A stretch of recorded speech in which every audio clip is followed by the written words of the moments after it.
我重生后的第一件事就是和狄姐换嫁。上一世，温柔的狄姐嫁给了永宁侯世子温景然，温景然因纳了他表妹为妾，和狄姐生了嫌隙。狄姐才30出头就抑郁而终，而我脾气火爆，嫁给了同样性子暴烈的镇北大将军。我们俩从早吵到晚。最后他一道休书将我扫地出门，再睁眼回到了我和狄姐一同嫁人的那天。我二话不说来到狄姐的房中，一把掀开了她的盖头。我抓住狄姐的手，将换嫁的想法告诉她。永宁侯府院大宅深，你嫁过去就是受罪。镇北大将军虽然性子鲁莽暴躁，但后院干净，你嫁过去说不定能过上安稳日子。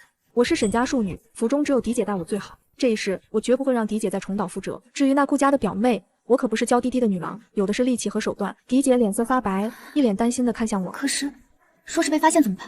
我压低声，圣旨只说沈是你，又没点明是你还是我，外人只知道沈家要嫁女儿，谁知道里头换了人？我好说歹说，几乎磨破了嘴皮子，才让狄姐含着泪点了头。于是我和狄姐交换了嫁衣，坐上了前往永宁侯府的花轿。永宁侯不在京都，远在江南，即便我嫁过去，也没人认得我究竟是沈家的哪位女儿。接亲队伍行了小半个月，才到永宁侯府。拜堂时，我透过盖头的缝隙看到了温景然，他身姿挺拔，侧脸线条冷硬，看不出什么喜悦，透着古生人勿近的疏离。视线再一扫，果然在宾客边缘瞧见了一抹艳红的身影。恐怕这就是上一辈子害惨了狄姐的表妹苏莲霜，她正拿着帕子拭泪，楚楚可怜。我和温景然拜过堂，被迎进了婚房。新房内红烛高烧，温景然刚拿起喜秤，门外就传来丫鬟急促惊慌的声音：“世子，不好了！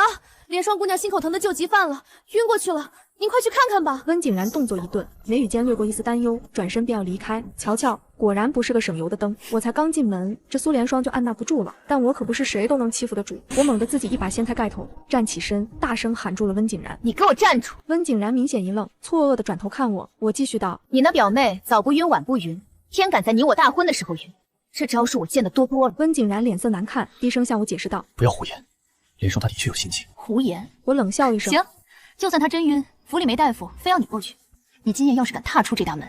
我抬头直视他，一字一句道：“我就跟你和理。”温景然僵在原地，看我的眼神像在看一个怪物。他大概从未想过，八抬大轿抬进来的不是预想中温顺的嫡女，而是我这么个一点就炸的炮仗。他没说话，但也没再往外走。我对门外的丫鬟提了声道：“表小姐晕了就去请府医，世子又不会治病。”丫鬟嗫嚅着跑了。新房内陷入了死寂。温景然深深看了我一眼，终究是坐回了榻边。这一夜相安无事。第二天一早，我正用着早饭，苏莲霜来给我敬茶。她穿着一身月白衣裙，微施粉黛，眼圈还带着点红，活像一朵被风雨摧残过的小白花。她端着茶盏，故作柔弱地走到我跟前：“莲霜给姐姐请安，敬姐姐新茶。”我瞧着她那身刺眼的白，心里冷笑。主母入门头3日，妾室通房皆需避讳素稿，以免冲撞。她这身打扮不过是个表小姐，却敢以妾室自居，甚至喊我姐姐。我伸手去接茶盏，指尖刚碰到杯壁，苏莲霜手腕一颤，整杯茶水瞬间泼在了我的裙摆上，晕开一大片深色污渍。苏莲霜惊呼一声，立刻跪下，眼泪说来就来：“姐姐恕罪，莲雪不是有意的，是昨夜心急发作，未曾安睡，今早手软无力。”旁边侍立的丫鬟们眼神闪烁，都心照不宣地低下了头。看来他们也在等着我这新进门的主母会怎么处理这表小姐。我弹了弹裙摆上的茶水，又看了眼苏莲霜那张梨花带雨却暗含一丝得意的脸，慢慢笑了。我语气平和，甚至带了点关切：“表妹这手大清早就抖成这样，怕是病得不新。不过就是口茶，我怎么会怪你呢？”说着，我拿过手边装满茶水的紫砂壶，手腕一轻，对准苏莲霜的脸，将整壶里的茶水都泼了上去。苏莲霜被泼了个猝不及防，哇的一声尖叫起来，跳到了一边，哪里还有半点虚弱之态。我把那紫砂壶放在桌子上，无辜地对苏莲霜眨了眨眼：“真不好意思啊，表妹，我也手滑了，你不会介意吧？”温景然闻讯赶来时，苏莲霜浑身湿透地坐在一边哭哭啼啼，而我正慢条斯理擦手，吩咐人把苏莲霜领回去。她看着我，眼神很复杂，像是不认识我似的。也对，她大概做梦都没想到娶进来的沈家嫡女会是这样。听说苏莲霜回去就病倒了，咳得惊天动地。温景然要去看她，我没拦着，反而特地挑了身最漂亮的16红裙子，带了整套的赤金头面，跟着她一起去了。苏莲霜的屋子有些过分肃静，药味很浓。她躲在被子后边，露出一双红红的眼睛，柔情似水地喊了一声表哥。可看我时，那眼神恨不得咬我一口。我关切地坐在床边，语气殷切：“表妹怎么病成这样了？快好好躺着。你身子骨这么弱，往后可少出来走动吹风。府里的事情有表嫂呢，你一概不用操心。”我说的情真意切，任谁听了都挑不出错。温景然也跟着附和一句：“你表嫂嫂说的对，莲霜这几日便好好休息吧。”苏莲霜藏在被子下的手估计攥紧了，脸上还得挤出感激的笑：“多谢嫂嫂，苏联双就这么养着病，在府里安生了几天。没过多久，府里要办春日诗会，请了不少有头有脸的夫人小姐。可也不知道哪里来的传言，竟说我胸无点墨，不认大字，很快便传遍了侯府。春信气呼呼地跟我告状时，我便知这定是苏联双谣传的。苏联双私下肯定打听过我，沈家嫡女是上京的才女，而我嫁入侯府后却从不读书写字，她恐怕也是想借此揭穿我才女的身份，让我在众人面前丢脸。大字不识这也没错，但那都是上一世的事了。我上辈子跟将军吵累了，唯一能让我静下心来的，就是翻他书房里那些兵书和杂七杂八的游记。诗会那天很快就要到了。诗会那日，永宁侯府花园里热闹非凡。苏联双今日一身浅碧衣裙，簪着白玉簪，扮相清雅。轮到他时，他声情并茂地吟了一首咏梅诗：意外断桥边，寂寞开无主。已是黄昏独自愁，更着风和雨。诗的确清丽，他只念了这上阙，便赢得一片称赞。这咏梅诗意境清冷孤高，甚妙。在众人的夸赞声中，苏联双含笑的目光落到了我身上，他状似无意的开口：早就听闻沈家姐姐是上京有名的才女，妹妹一直仰慕。可近来又听下人们嚼舌，说姐姐似乎并不会写字。姐姐这才女之名，该不会是误传吧？席间顿时安静了些，不少目光投向我，带着探究的兴奋。这种后宅女子借才名互相贬低的把戏并不少见。我站起身，神色坦然：表妹说的对，我确实认识的字不多。底下传来几声压抑的轻笑，苏联双眼底划过得意之色。我不慌不忙，接着道：不过识字不多，总比某些偷别人诗来充自己门面的人强些。我目光转向他，表妹，你刚才念的这咏梅诗，真是你写的吗？苏联双脸色倏地一变，强自镇定：表嫂，这是什么话？此诗自然是我所作，你莫要血口喷人。我笑了笑，这诗明明是一位姓杜的才子所作，全诗应有上下两阙，你只念了上阙，可知道下阙是什么？全场鸦雀无声，所有人都屏息看着我们。苏联双嘴唇颤抖，说不出话。我态度从容地念出下阙：无意苦争春，一任群芳妒，零落成泥碾作尘，只有香如故。表妹，你既然自称作者，怎么连自己诗的下半节都忘了？我冷笑一声，逼近他。还是说你根本只知道这偷来的4句？诗会上顿时一片哗然，众人看向苏联双的目光从欣赏变成了惊疑与鄙夷，交头接耳声四起，那些窃窃私语像针一样扎过去。看来这苏联双的才女身份才是假的。苏联双脸白如纸，声音尖利地质问我：你凭什么说我是偷的？你有证据吗？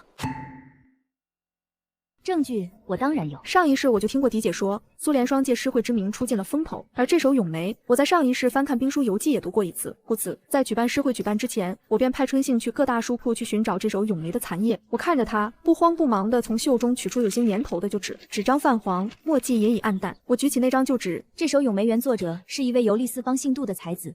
残页被收录入了诗册中，这上面已做了署名。我将纸页朝向几位素有清明的夫人展开，上面模糊却尚可辨认的笔记，正与我方才所诵的下阙一字不差。苏联双偷诗，铁证如山。苏联双踉跄一步，再也维持不住体面，指着我又哭又叫：你陷害我，你早就准备好了，竟然哥哥你信我！他语无伦次，仪态尽失。座上一直沉默观望着的老夫人终于皱紧眉头，脸上透出明显的不悦与疲惫。座上一直沉默观望着的老夫人终于皱紧眉头，脸上透出明显的不悦与疲惫。她最重永宁侯府颜面，自然不会再让这闹剧继续。老夫人重重杵了一下拐杖，沉声道：莲霜身子不适，先扶她回去歇着吧，莫要在此失态。两个婆子立刻上前，半搀半架地将苏莲霜带离了席间。温景然自始至终未发一言，他的目光落在我收起那张残纸的手上，又移到我的脸上，眼中的冷淡疏离被看究取代。他似乎对我这个刚过门的妻子有了一丝好奇。诗会过后，我做的第一件事便是核对嫁妆单子。上一世嫡姐曾提过，她的嫁妆在诗会后无缘无故少了几件贵重之物，当时只以为是下人不仔细或自己记错，如今想来恐怕没这么简单。我一项项仔细清点，果然发现不对，单子上有不少小巧贵重的玉饰和摆件，皆不见了踪影。我将春信叫到跟前，指着单子，声音冷静：去查这几样东西什么时候没的。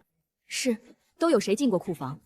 都给我弄明白。第二日，春信悄悄回禀，几处线索的线头都隐隐约约指向苏莲霜。我听了，只让他继续盯着，按兵不动。这点东西还值当不了我立刻撕破脸。又过了几日，我再次清点，账册上又少了数件，分别是一对赤金镯子、几匹上乘的流光锦，还有一匣子品相极好的南珠。我放下单子，冷笑一声，立刻带着春信和院里几个得力可靠的婆子，径直闯进了苏莲霜住的栖霞阁。苏莲霜正在窗前坐着，见状惊得猛然站起，随即柳眉倒竖：表嫂，你这是什么意思？带着这么些人闯我院子，还有没有规矩了？随即柳眉倒竖：表嫂，你这是什么意思？带着这么些人闯我院子，还有没有规矩了？他身边的丫鬟也试图上前拦阻，我懒得跟他废话，直接将2份嫁妆单子拍在桌上，一份是沈家开出的原单，一份是永宁侯府入库时核对的誊钞。规矩？我倒想问问表妹房里摆的这盆红珊瑚盆景是打哪儿来的？那珊瑚盆景通体嫣红，在屋内十分扎眼，这正是我的陪嫁嫁妆。苏莲霜眼神一闪，强自镇定，这是我已故的姑母留给我的念想。表嫂难道连这个也要夺了去？苏莲霜的姑母便是温景然已逝的母亲，我没想到苏莲霜会拿已故的婆母做挡箭牌。要是嫡姐，以她温顺的性子，恐怕真就忍了。但我可不惯着她。我一步上前，指着单子巧了，我这单子上也有件一模一样的，是我压箱底的嫁妆。我一步上前，指着单子巧了，我这单子上也有件一模一样的，是我压箱底的嫁妆。我不再给她狡辩的机会，对身后婆子一挥手，给我搜，仔细的搜。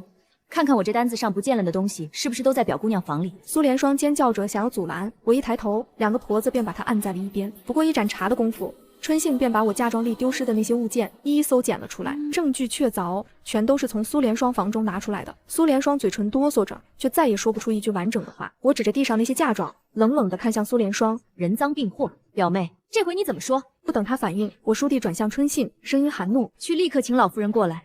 今日这事非得有个交代不可。春杏正要走，身边一位老嬷嬷前一步拉住我的衣袖，压低声音道：“世子妃使不得啊！”春杏正要走，身边一位老嬷嬷前一步拉住我的衣袖，压低声音道：“世子妃使不得啊！”她扫了一眼瘫软在地的苏莲霜，凑近我耳边：“这位表姑娘，府里上下都心知肚明，那是先夫人娘家那边的心头肉，是默认要给世子爷收房的。您若真把她当贼拿了，岂不是打了先夫人的脸？”也下了世子的面子。我拉下那嬷嬷的手，冷冷道：“大不了我就跟世子和离，日后他宠妾灭妻的名声传出去，丢的是他的脸。”我给春杏使了个颜色，春杏匆匆跑出了院子。前脚春杏刚走，后脚温景然却来了。估摸是苏莲霜见我过来，悄悄让她的丫鬟去请温景然。温景然看着满院狼藉和跪坐在地哭泣的苏莲霜，眉头紧锁，看向我问道：“怎么回事？”苏莲霜一见温景然，如同见了救命稻草，她拽住温景然的袍角，哭得梨花带雨。表嫂她带人闯进来，二话不说就翻我的屋子，说我偷东西。我好歹是清清白白的官家女儿，何曾受过这般折辱？我还不如死了干净。苏莲霜竟真的一扭头，朝着旁边的廊柱做事要撞过去。温景然脸色一变，下意识就要伸手去拉苏莲霜，我抢先一步，一把攥住了温景然伸出去的手腕，将他的手拉了回来。苏莲霜算准了温景然会拦，撞出去的力道和方向都留着余地，可万没想到温景然竟被我拉住，没能及时拦他。他冲了过去，可又不敢真撞，只得狼狈的踉跄几步，停在柱子前。他惊愕又羞愤的转过头，脸上还挂着泪，不敢置信道：“表哥你怎么不拦着我？”我看着苏莲霜那副要撞不撞的架势，嗤笑一声：“柱子在那边，又没人拦你，你要真想死，赶紧的，别光动嘴。”苏莲霜被我噎得脸色一阵青白：“表哥，你看他就是想逼死我。”温景然眉头拧紧，目光转向我，带着明显的责问：“你为何如此咄咄逼人，闹到这般地步？”因为他手脚不干净，偷了我的嫁妆，人赃并获，就在这里。我没有偷。苏莲霜尖声反驳，立刻委屈地看向温景然：“是当初姑母在世时亲口说的。表哥屋里的一切将来都有我一份，我不过是看着这几样东西合用，先拿来摆摆。”苏莲霜满脸泪痕，楚楚可怜地摇了摇温景然的衣摆：“表哥，若是姑母还在，她绝不会让人这么作践我的。”他搬出了已故的侯夫人，试图唤起温景然的怜惜和愧疚。就在这时，院门口传来一声咳嗽。老夫人拄着紫檀木拐杖，在嬷嬷的搀扶下走了进来，目光扫过混乱的院落。大老远就听见吵嚷，成何体统？我上前一步，对着老夫人规规矩矩行了礼，然后条理清晰地将事情原委说了一遍。说完，我将2份嫁妆单子和搜出的东西一一指给老夫人过目。老夫人听着，脸上没什么表情，眼神却地在我、温景然和苏莲霜之间扫过。待我说完，她沉默了片刻，才对身边人道：“去把地上这些不属于表姑娘的东西都给我搬回世子妃的库房，一件不许少。”几个婆子应声而动，干净利落地将桌上的嫁妆搬走。老夫人这才将目光投向苏莲霜，眼神里透出一丝失望：“莲霜，你姑母疼你是念着骨血亲情，岂是让你借此行僭越偷窃之事的？你太让我失望了。”苏莲霜如遭雷击，瘫软在地，连哭都忘了。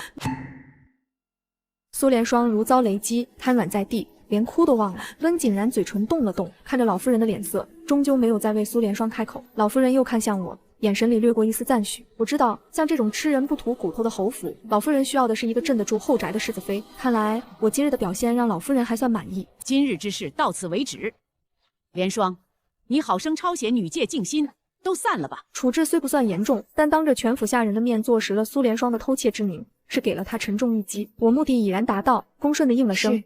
孙媳恭送祖母。自苏联霜偷盗嫁妆一事被当众坐实后，老夫人的态度明显有了转变。她应当是看出了我并非任人拿捏的软柿子，需有人整顿内宅，便将管家对牌暂时交到了我手里。我接手掌家的第一件事，便是着手清查账目。这不查不知道，一查才发现永宁侯府的账目简直是一团乱麻。我接手掌家的第一件事，便是着手清查账目。这不查不知道，一查才发现永宁侯府的账目简直是一团乱麻，各处开支含混不清，陈年旧账纠缠难解。好几处产业都显示着不正常的亏空，其中最蹊跷的是西街那间胭脂铺，这是婆母留下的嫁妆产业之一，按理说该是桩稳妥收益，账面却连年平进平出，甚至偶有亏损。我决定先从这胭脂铺下手。到了铺子，那姓王的掌柜40上下，打扮得油光水滑，一双眼睛透着精明市侩。听说我要查账，他脸上堆满谄笑，转身却捧出几本页面脏污的烂账本，明显是想糊弄我。我翻了2页，直接抬手将那账本撕成2半。掌柜脸上的笑瞬间僵住，随即转为惊怒。世子妃，您这是做什么？您撕了账本，回头老夫人问起来，奴婢怎么交代？就算您是主子，毁坏账目也不应该。他试图拿规矩压我，可我没等他说完，上前一步，扬手就给了他一记响亮的耳光。掌柜被打得一愣，周遭的伙计也不敢再动了。现在侯府我掌家，我说这账本是废纸，它就是废纸。我撕了你就得给我拿出能看的账本。我拉过一把椅子坐下，今天我就坐在这儿，拿不出来，你这掌柜也不用当了。掌柜捂着脸，眼里的轻视和侥幸彻底消失了，取而代之的是惊惧。他连滚爬爬地进了后堂，不多时捧出了另一套账册，这次纸张整洁，条目清晰，显然是平日自己留着掌握的真实底账。我让春杏摆上算盘，一项项核对起来，算珠噼啪作响。我全神贯注，将那些被刻意隐藏的收支、虚高的采买和利润一一理清。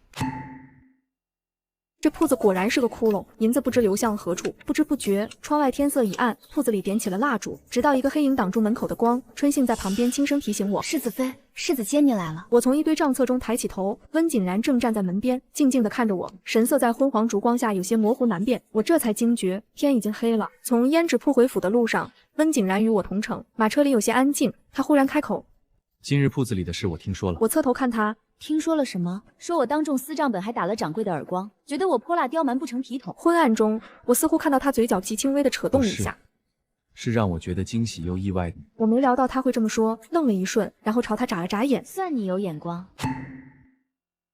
晚上，我继续核对账本，随着一笔笔账目厘清，问题浮出水面。账面亏空的银子，问题出在采买原料上，账本上记录的进价竟普遍高出实际5倍有余，这已不是寻常记错账了，而是明目张胆的贪墨。然后我又很快发现，负责胭脂铺采买的账房管事不是别人，正是苏联霜奶娘的丈夫。我没有声张，次日便将整理好的账本一并放在了温景然的书房。他起初有些诧异，接过细看，随着翻阅，他脸上的神色从平静转为凝重，眉头越锁越紧，最后只剩下沉沉的冷意。待他看完，我才平静开口：“宁香斋是婆母留下的产业，意义不同，此事还请世子定夺。”我却将如何处置主动权交还给他，这既是对已故的婆母的尊重，也是想试试温景然对苏联霜的态度。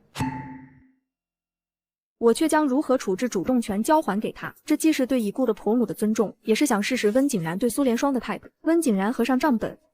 我明白了。3日后，结果便出来了。胭脂铺的掌柜伙同苏联霜奶娘的丈夫，以吃铺子回扣、贪墨油水罪名，一律押入官府，按律就办。而那奶娘因有苏联霜求情，被收回身契，逐出侯府，永不复用。苏联霜接连吃了几次亏，消停了一阵子。但我清楚他绝不会善罢甘休。果然，没过多久，他那边又有了新动静。起初我并未特别留意，直到1日，春杏替我梳头时，像是随口提起：“小姐奴婢昨个在角门附近，远远看见表小姐房中的丫头跟个面生的婆子递了个小包袱，神神秘祟的。”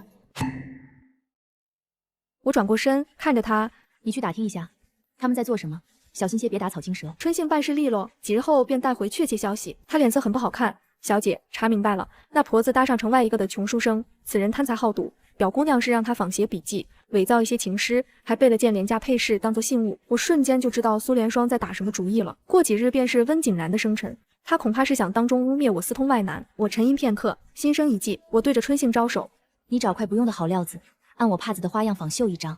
过2日，你再把这帕子吊在花园我常去散步的那条小径附近，透点风给栖霞阁的人，说我偶尔忆起儿时旧事，曾有位邻家兄长待我极好，可惜后来举家南迁，再无音讯。”春杏眼睛一亮，明白了我的用意。小姐，这是要引他们上钩，让他们自己把伪造的证据往咱们设好的套子里装。我点头，他既然想演这出人赃并获，我们就给他把赃物准备得更像样些。一切依计进行。苏联双果然意外捡到了那方帕子，简直如获至宝，深信自己抓住了我致命的把柄。温景然生辰宴当日，宾朋满座，苏联双看准时机，突然起身来到宴席中央。他一身素衣，泪眼婆娑地举着那几封假信和帕子，望向主座的老夫人。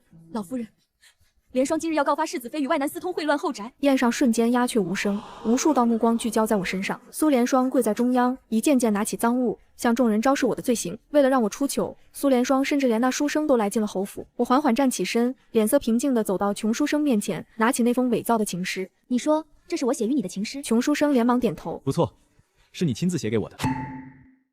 穷书生连忙点头。不错，是你亲自写给我的。我转向老夫人和温景然，微微躬身。请祖母，世子允准取笔墨一用。春杏迅速把笔墨备好，我提笔写下那封情诗里的同一句话。我的字迹歪歪扭扭，笔画生硬，与那封情诗上清丽流畅的字迹相比，简直是云泥之别。我将2张纸并排举起，诸位都看见了，这才是我的字。书生看到后脸色一白，然后我从自己怀中取出一方日常所用的帕子，与书生手里的帕子放在一处。我随身帕子的绣工细致匀称，针脚绵密，而那书生的帕子绣工却十分粗糙。这方假帕子，无论是花样还是绣工，全都漏洞百出。我转向那一抖如筛糠的书生，目光如冰，说：“说到底是谁指使你伪造这些来构陷于我？”那书生实在不惊吓，扑通一声瘫倒在地，连连磕头。小人招，是侯府的表姑娘苏莲霜，让牙婆找到小人，许以重金让小人伪造这些。小人一时鬼迷心窍，求世子妃饶命啊！我寥寥几句洗脱了诬陷，众人的目光从我身上瞬间转向了面无人色的苏莲霜。温景然的脸色阴沉地站起身，走到我身边。诸位都听清了，也看明白了，今日之事纯属无稽构陷。温景然他握住我的手，目光冷冷扫过瘫软的苏莲霜。沈氏是我的妻子，永宁侯府的世子妃，侮辱她便是侮辱我。日后再有此事，不论是谁，一律赶出府去，绝不姑息。苏莲霜脸色一白，彻底瘫软在地。生辰宴上的闹剧收场后，苏莲霜大约是怕了温景然当众那句直接赶出侯府的狠话，此后终于消停了不少。见了我也只低头快步走开。府里恢复了表面的平静，我也开始真正接手一些庶务。然而我那手像乌龟爬的字，终究成了个不大不小的麻烦。看账本还行，若要记账或写个像样的礼单，就实在有些拿不出手了。我没想到温景然会把这事放在心上。翌日黄昏，他来到我房中，竟主动提起：“你既要管家，自总得练练。往后每日这个时候，你若得空可来书房，我教你一个时辰。”我想了想，日后要在这深宅立足，总不能一直靠撕账本和泼茶水解决问题。我点了点头。那便麻烦世子了。自此，温景然的书房成了我固定的去处。他教我握笔，这细细的毛笔握在手里总觉别扭，姿势僵硬。他站在我身侧，俯身想纠正我的手指位置，指尖不经意碰到了我的手背，我像是被烫了一下，手猛地一抖，一团墨迹晕染在纸上。温景然显然也察觉到了我的异常，立刻收回了手。空气里弥漫开一阵突如其来的安静。为了缓解尴尬，我随口找了个话题，转头问他：“外头人人都说沈家嫡女是才女，可我连字都写不好，你就一点不好奇，不想问问为什么？”温景然看着我，眼神在昏黄的光线下显得有些深邃。他摇了摇头，语气很平静：“无论你是因何缘由不识字，还是外头的传闻有误，总之你现在是嫁给了我，是我的妻子。”温景然拿起一支新笔，蘸了墨，递到我面前：“字写的难看，那就学，我教会你，你以后自然就会写了。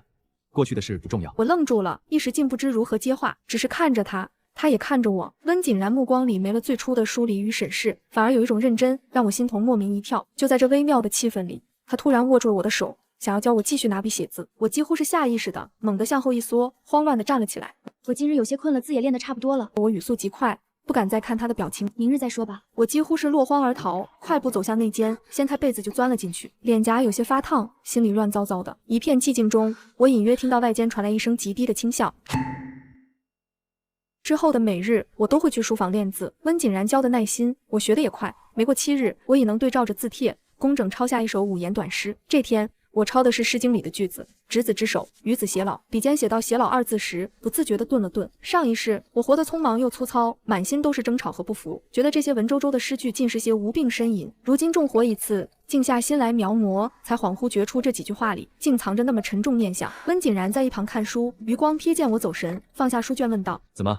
是哪个字写不顺，还是意思不懂？”我回过神来，摇摇头：“没有，就是觉得这2句写得挺好。”温景然目光落在我的字纸上，又移到我脸上，他唇角微微弯了一下，声音比平日温和些，意有所指的轻声说：“是写得很好，就像你跟我。”我心头猛地一跳，竟不知该怎么接这话。就在这有些微妙的氛围里，门外传来轻轻的叩击声，春信的声音响起：“小姐，有您的信，是羌北送来的。”羌北，我心头一凛，立刻放下笔。是狄姐，狄姐的信到了，信纸很厚，内容是她这些天加入将军府的日子。她说将军待她好，知道她怕冷，屋里炭火总是足。有回她袖子勾破了，将军竟自己拿了针线补，针脚歪歪扭扭像蚯蚓爬，但补得很牢。她说现在才知道什么是粗中有细。我边看边笑，笑着笑着眼眶有点热。狄姐这辈子总算没嫁错人，知道狄姐过得也很好，我心里一块大石头终于算是落了地。我收了信，叠起放在一边，继续练字。又过了2天，我照旧去书房练字时，却见温景然在看一本京都志，足足有1扎厚。我坐下铺纸，问他在看什么。讲京城地势风物。他翻了一页，上面画着弯弯曲曲的河。我看着那图，忽然想起上辈子刚嫁到羌北没多久，京城便传来了旱灾的事。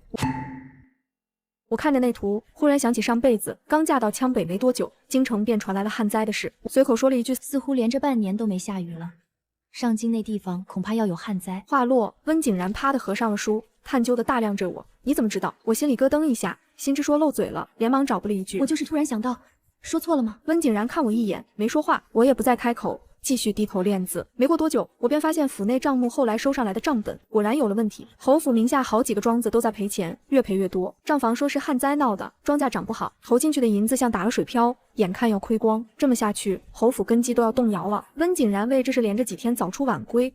回来时眉头总是皱着，但我想不通，永宁侯府在江南，远离京都，这京中的旱灾怎么会影响到江南呢？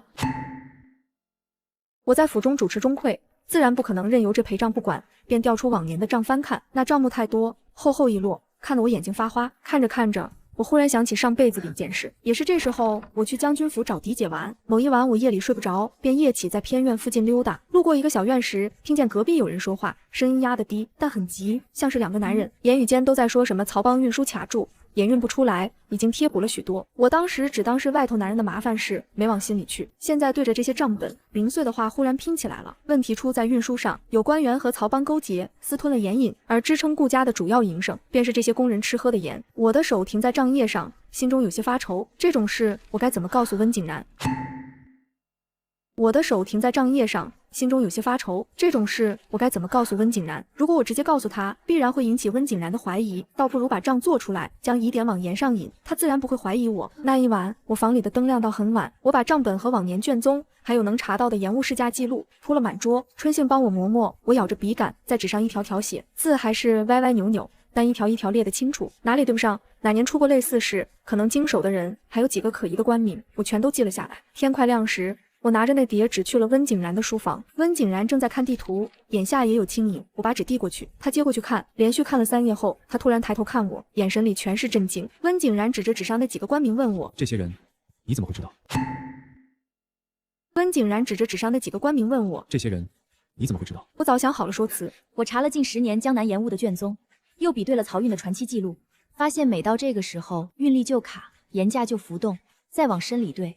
这几个人的名字总在关节上出现。我顿了顿，账是死的，人是活的，顺着线摸，总能摸到老鼠尾巴。温景然捏着那叠纸看了我很久，眼神认真。我会按你说的去查。3天后，他回来了，蛀虫揪出来了，是2个管漕运的小官勾结了当地的地头蛇，盐引追回来大部分，庄子终于能喘口气了。温景然再来书房时，看我的眼神全变了，不再是最初的冷淡，也不是后来的探究，反倒是每次看我都会有些失神。我实在看不懂他眼里的意思，便也没怎么管。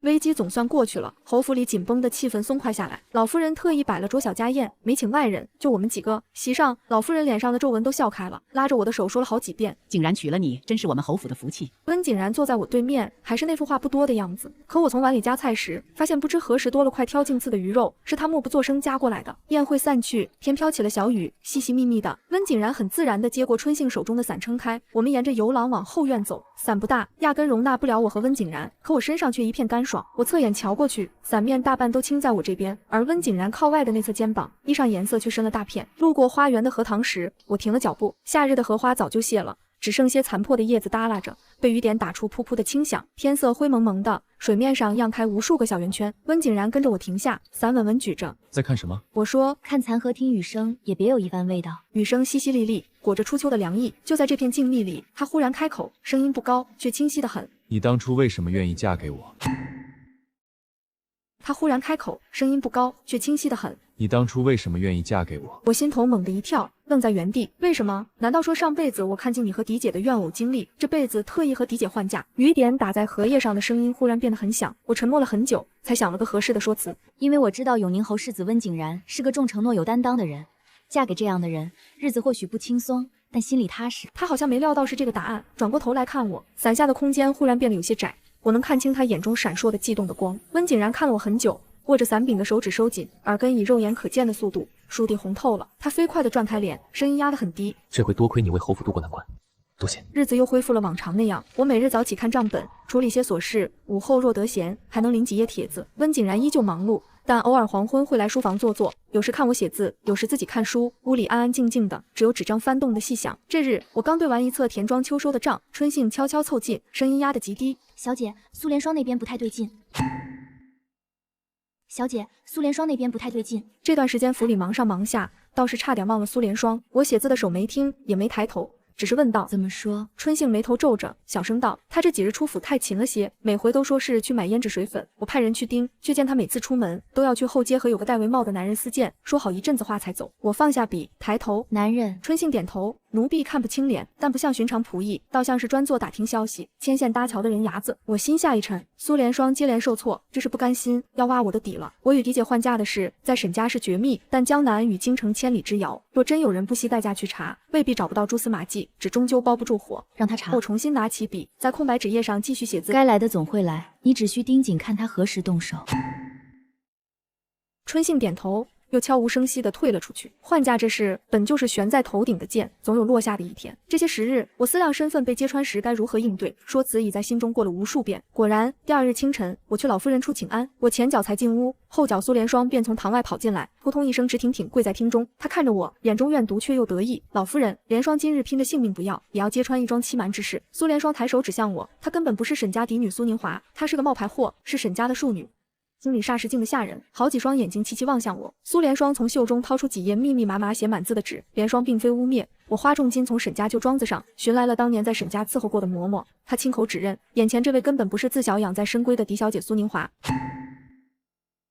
苏莲霜跪着走到老夫人面前，将纸页呈上，这上面是王嬷嬷画押的口供，详细说了沈家两位小姐如何换教，如何李代桃僵，还有沈侍郎与二人的书信，皆能证明她是假的，真正的沈家嫡女，嫁给了本来她要嫁的镇北大将军。一番话说完，满厅哗然，老夫人的脸色一点点沉下去，变得极为难看。她接过那叠纸，看了几行，啪的一下将其拍在桌上。她抬起眼，目光像钉子一样扎在我脸上。莲霜说的是不是真的？你到底是谁？所有人的目光都看向我，尤其是苏莲霜。她跪在地上，嘴角忍不住翘起一丝快意的弧度。即便是我早有预料，也没想到身份被揭穿是在如此场面。我放下茶盏，慢吞吞地站起身，理了理衣袖。我看着老夫人，面色始终平静，语气也不卑不亢。回老夫人，莲霜表妹说的没错，我确实不是沈家嫡女苏宁华。回老夫人，莲霜表妹说的没错，我确实不是沈家嫡女苏宁华。我又看向温景然，对他笑了笑。我是沈家庶出的女儿苏婉离。听到我承认，苏莲霜脸上扬起一抹狂喜，她迫不及待地尖声道：老夫人您听见了，她亲口承认了。这等欺君罔上、玷污门楣的烟杂事，表妹稍安勿躁。我打断苏莲霜的话，转向一旁脸色铁青的老夫人。我依着之前早就想好的说辞，用帕子擦了擦眼角，语气悲痛。换嫁一事确有内情，却并非表妹臆测的那般龌龊。嫡姐宁华自小体弱，有心悸之症。太医为嫡姐诊脉时，曾说过她体质虚寒，若远嫁江南，会水土不服，恐有性命之忧。我顿了顿，目光扫过神色各异的众人，可这桩婚事乃圣上赐婚，无奈之下才出此下策，由我代替佳节北上。此事母亲早已私下禀明当时保媒的贤妃娘娘，求得默许，只是为保全沈家颜面，未曾对外声张。我这番话说的情深意切，任谁都不会无动于衷。只是为保全沈家颜面，未曾对外声张。我这番话说的情深意切，任谁都不会无动于衷。唯独苏莲霜，她猛地窜起来，也顾不得礼仪了，指着我鼻子：你胡说！分明是你贪图侯府富贵，撺掇你嫡姐换嫁，什么太医，什么贵人默许，都是你编的。我有人证物证。人证我微微挑眉，走到苏莲霜面前。苏莲霜瞪着我，我也冷冷看向她，嗤笑一声。表妹说的在沈家伺候的嬷嬷，这种拿钱就能改口的证人，说的话有几分可信。我不再看她，转而看向老夫人手中那叠纸。至于物证，老夫人可否让我一看？老夫人眼神复杂，将纸递过来。我快速翻看那所谓的信件和口供笔，心中冷笑，面上却露出惊讶与痛心。我抽出其中一页，仔细观看，这字迹模仿的却与佳姐有几分形似，但这印……我指着上面落下的玉印，笑了一下。佳姐的字曾受静安师太指点，景安师太从不用玉印，佳节也是如此。这书信是假的，厅里静得真落可闻，所有人的目光都落在我指的那处玉印上。我将书信放下，又拿起另一张书信，是苏联双所谓的沈侍郎与我和嫡姐的往来书信。我上前一步，将书信递到老夫人眼前。还有，家父有个习惯，凡是写家书，他总会在署名之后点上极小的一个墨点，意为言尽于此，但心念不止。这是他少年时授业恩师留下的习惯，几十年来未曾变过。我指着那书信的末尾，可这书信的最后一个字末尾干干净净，什么也没有。苏联双的脸色彻底白了，他慌了一瞬，又连忙跪到老夫人跟前。他拽着老夫人的衣摆，声音尖利的刺耳：“老夫人，就算证据有瑕疵，可苏婉离换嫁是事实，这是欺君，一旦查实，我们沈家全家都要掉脑袋，这不是几句狡辩就能。”这是欺君，一旦查实，我们沈家全家都要掉脑袋，这不是几句狡辩就能。够了！温景然冷冷地打断了苏联双的话。温景然站起身，他没看苏联双，也没看那些所谓的证据，而是绕过桌子，一步步走到我身边，然后在满厅惊愕的注视下，跪在我身边，握住了我的手。他的手很稳，掌心温热，带着薄茧。温景然转向老夫人，目光坦荡而坚定：“祖母，此事无需在意。”他的声音清晰又坚定：“我不管他是谁，但他是八抬大轿抬进永宁侯府大门的世子妃，与我拜堂成亲的是他，为侯府管理内宅的是他，在侯府危难之际挺身而出的也是他。”温景然握紧我的手，一字一句我只认他，从今往后，他就是我温景然唯一的妻子，永宁侯府的世子妃。谁再质疑他的身份，就是与我温景然过不去。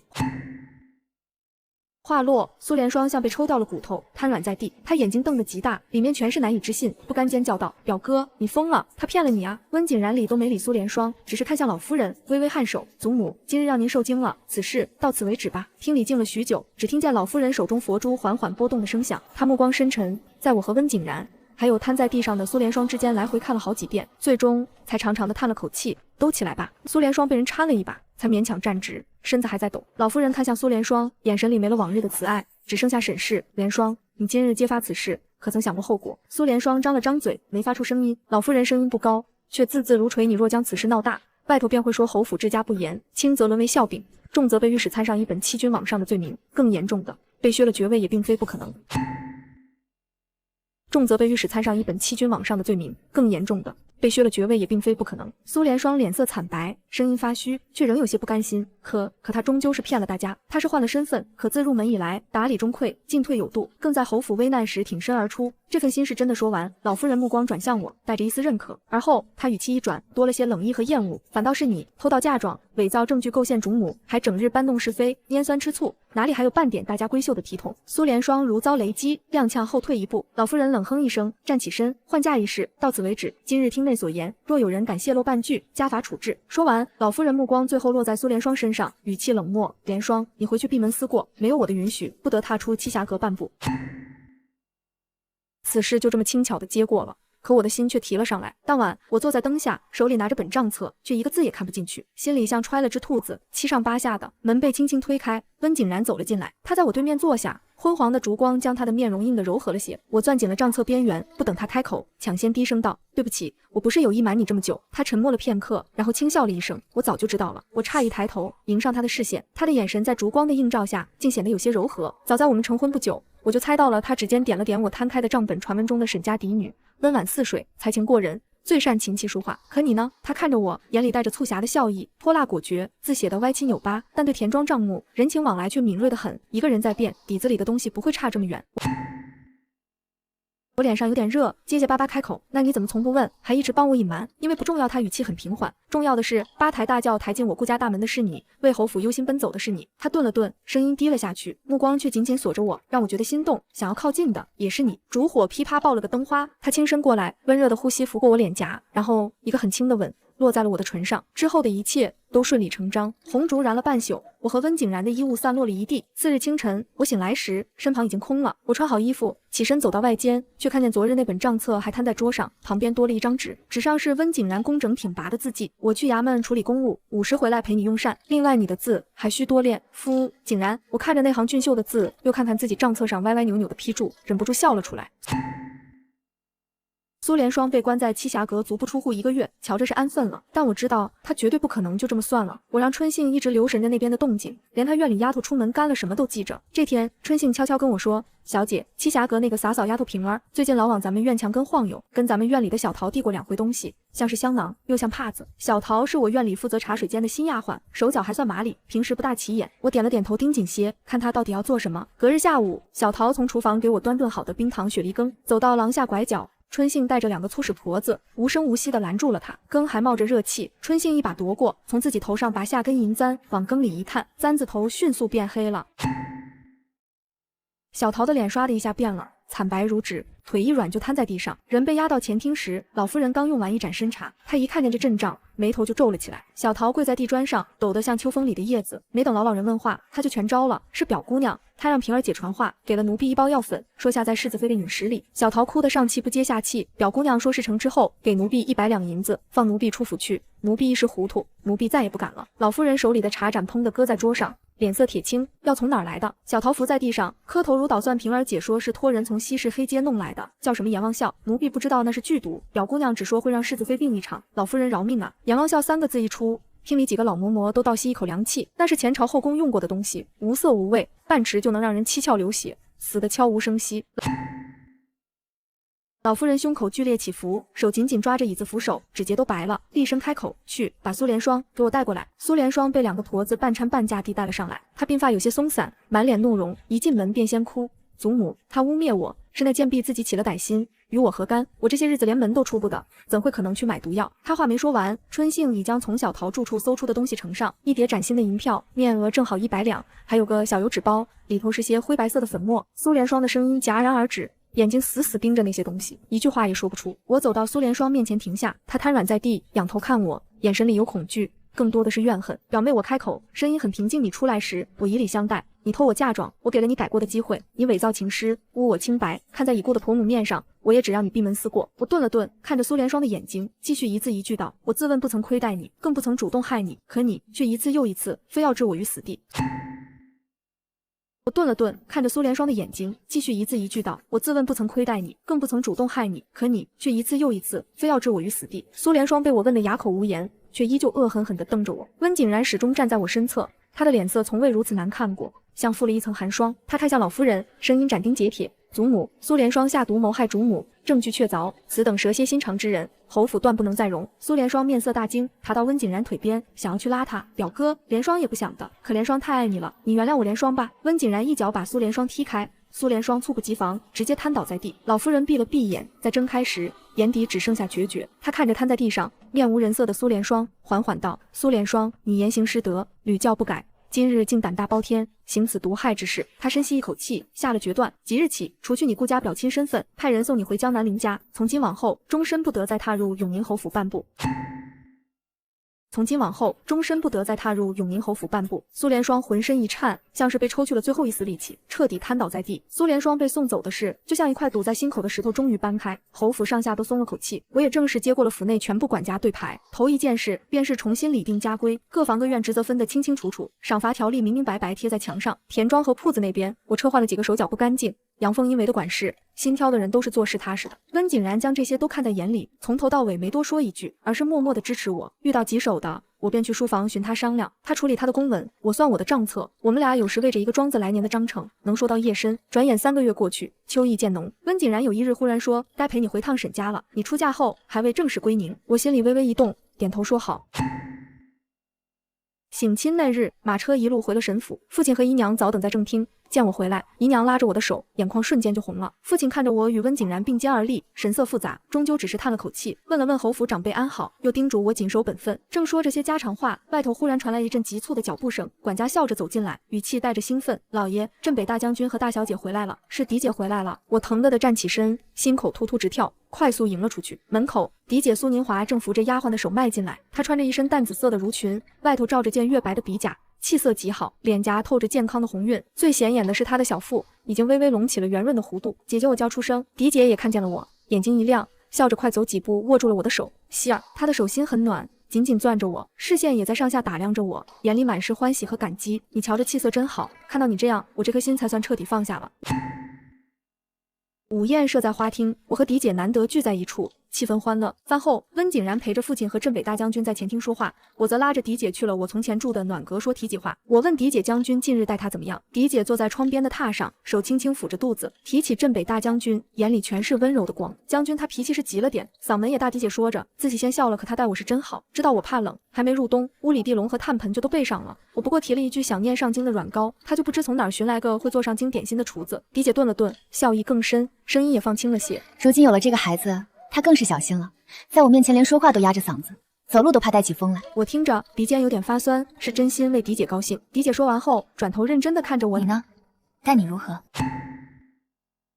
我想了想，慢慢说道：他话不多，对我也很体贴。每回我在侯府主持中柜遇到难处，他都会帮我，还会教我写字。狄姐听完，眼睛弯成了月牙，她再次握住我的手，长长舒了口气，像是卸下了最后一桩心事。我们姐妹俩如今总算都找对了自己的路，有了自己的归宿。暖阁里安安静静，窗外秋阳正好，洒在她温柔的侧脸上。我们相视而笑，那些上辈子的惊惶挣扎，仿佛都在这平静的午后被轻轻抚平了。从沈府回来不久，我总觉得身子懒懒的，有时闻着油腻的菜味会犯恶心。老夫人瞧出端倪，请了府医来瞧，府医给我诊了脉，起身笑着拱手：恭喜老夫人，贺喜世子，世子妃有喜了。屋里顿时一片喜气，老夫人连念了几声阿弥陀佛，眼角是压不住的笑意。温景然立刻上前一步，轻轻将我拢进身侧，他握紧我的手，指尖温热，低头看我时，眼里的欣喜还藏着几分如获至宝的激动。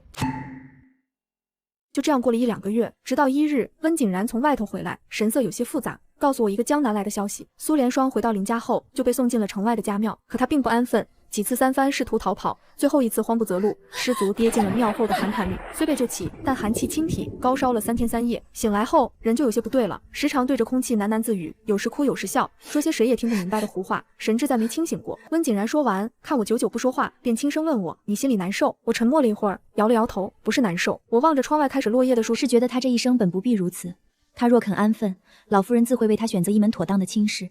可他偏偏眼里只盯着不属于自己的东西，最后反而把自己活生生毁了。就像戏文里唱的那些人，执念太深，反误了青青性命。温景然轻轻将我揽入怀中，下巴抵着我的发顶，他唤我的名字，声音低缓而清晰。这一生能娶你为妻，是我温景然最大的幸运。我靠在他胸口，听着那沉稳的心跳，手轻轻抚上尚未显形的小腹。窗外秋风拂过，带着凉意，屋里却暖意融融。前世那只休书的冰冷，将军府的嘈杂争吵，仿佛都已遥不可及。这一世的路虽有算计惊险，我却终是挣出了自己的天地，握住了属于自己的幸福。